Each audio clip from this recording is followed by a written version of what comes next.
ఎన్టీఆర్ లైబ్రరీలో మేము చదువుకున్న చదువు ఇవాళ జీవితంలో ఉన్నత స్థానాలకు రావడానికి ఉపయోగపడ్డదని నేను గట్టిగా అందరి ముందు చెప్పడానికి ఏమాత్రం జంకను.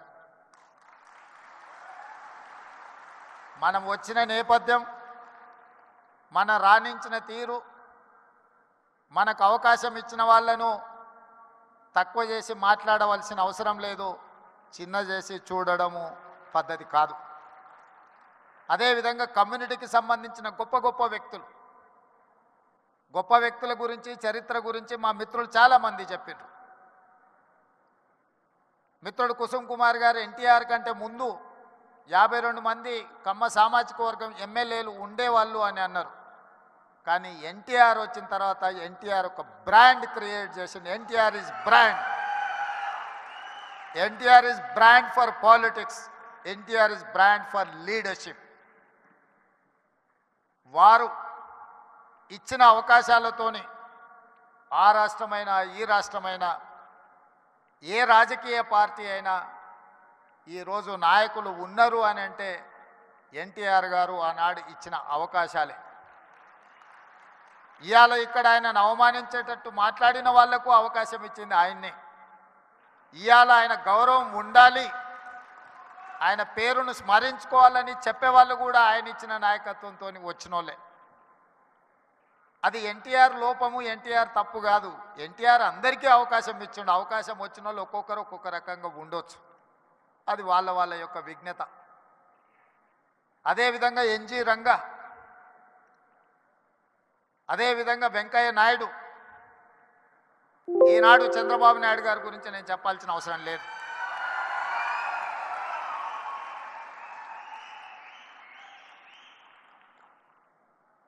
ఈ దేశంలో కాంగ్రెస్ పార్టీకి ఎదురే లేదు. బలమైన నాయకురాలుగా శ్రీమతి ఇందిరాగాంధీ గారిని ఎదుర్కొనే వాళ్ళే లేరు. అంత బలమైన నాయకత్వాన్ని అందిస్తున్నప్పుడు ఎన్టీ రామారావు గారు ప్రవేశపెట్టిన సంకీర్ణ రాజకీయాలే ఇవాళ దేశాన్ని ఏలుతున్న వాళ్లకు అవకాశాలు ఇచ్చినాయన్న సంగతి మరవకూడదు. రామ్మోహన్ రావు గారికి గుర్తుండి ఉండాలి, ఆనాడు తెలుగుదేశం భారతీయ జనతా పార్టీ పొత్తులో భాగంగా దేశంలో 2 సీట్లు బీజేపీ గెలిస్తే హనుమకొండ నుంచి పివి నరసింహారావు గారిని ఓడించిన బీజేపీ జంగారెడ్డి గారు తెలుగుదేశం మద్దతుతో గెలిచారు.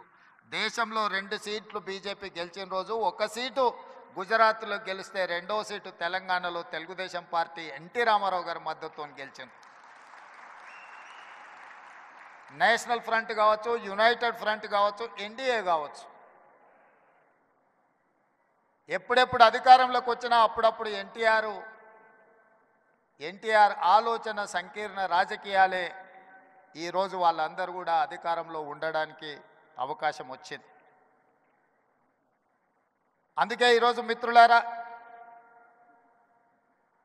మీరు రాణించే విషయంలో వ్యవసాయం నుంచి డాక్టర్లుగా, లాయర్లుగా, ఐటీ నిపుణులుగా,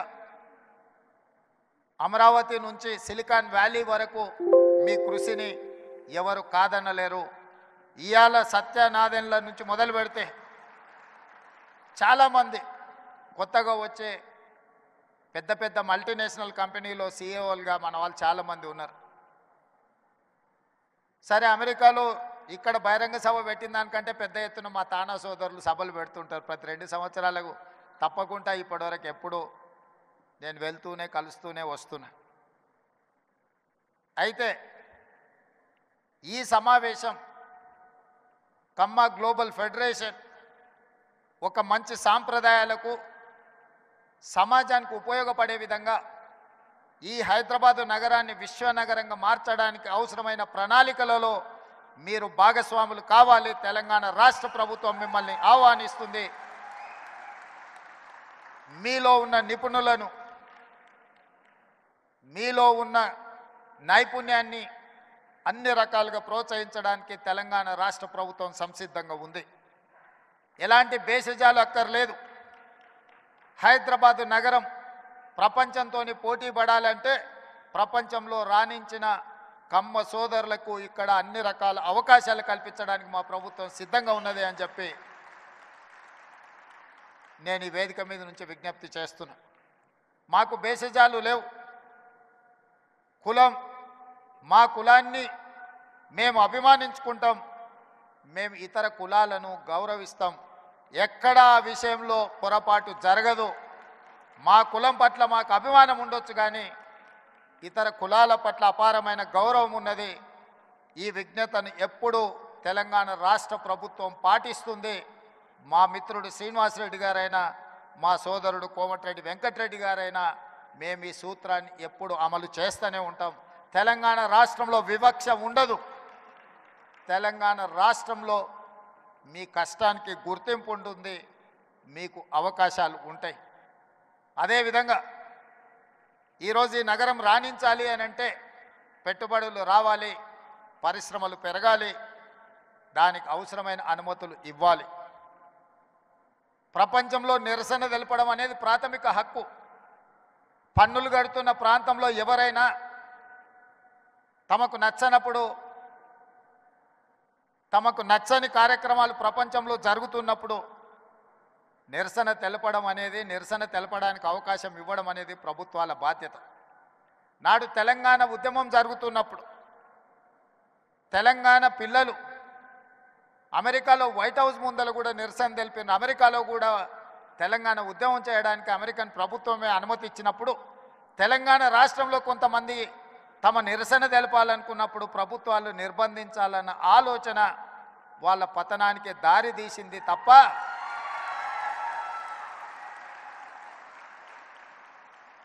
నిరసన అనేది one of the format of democracy. ప్రజాస్వామ్యంలో అది కూడా ఒక పద్ధతి. ఆ పద్ధతిని మేము నియంత్రిస్తాం, నిర్బంధిస్తాము అని అంటే దాని ఫలితాలు ఎట్లుంటాయో డిసెంబర్ 3, 2023 నాడు చూసారు.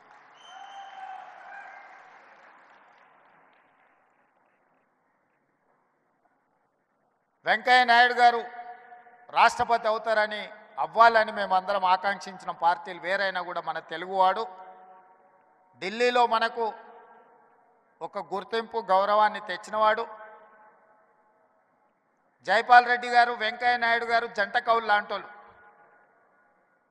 వసంత నాగేశ్వరరావు గారు ఉన్నారు, వారికి జైపాల్ రెడ్డి గారి కుటుంబంతో ఉన్న సంబంధాలు, అనుబంధం నేను ప్రత్యేకంగా చెప్పాల్సిన పని లేదు.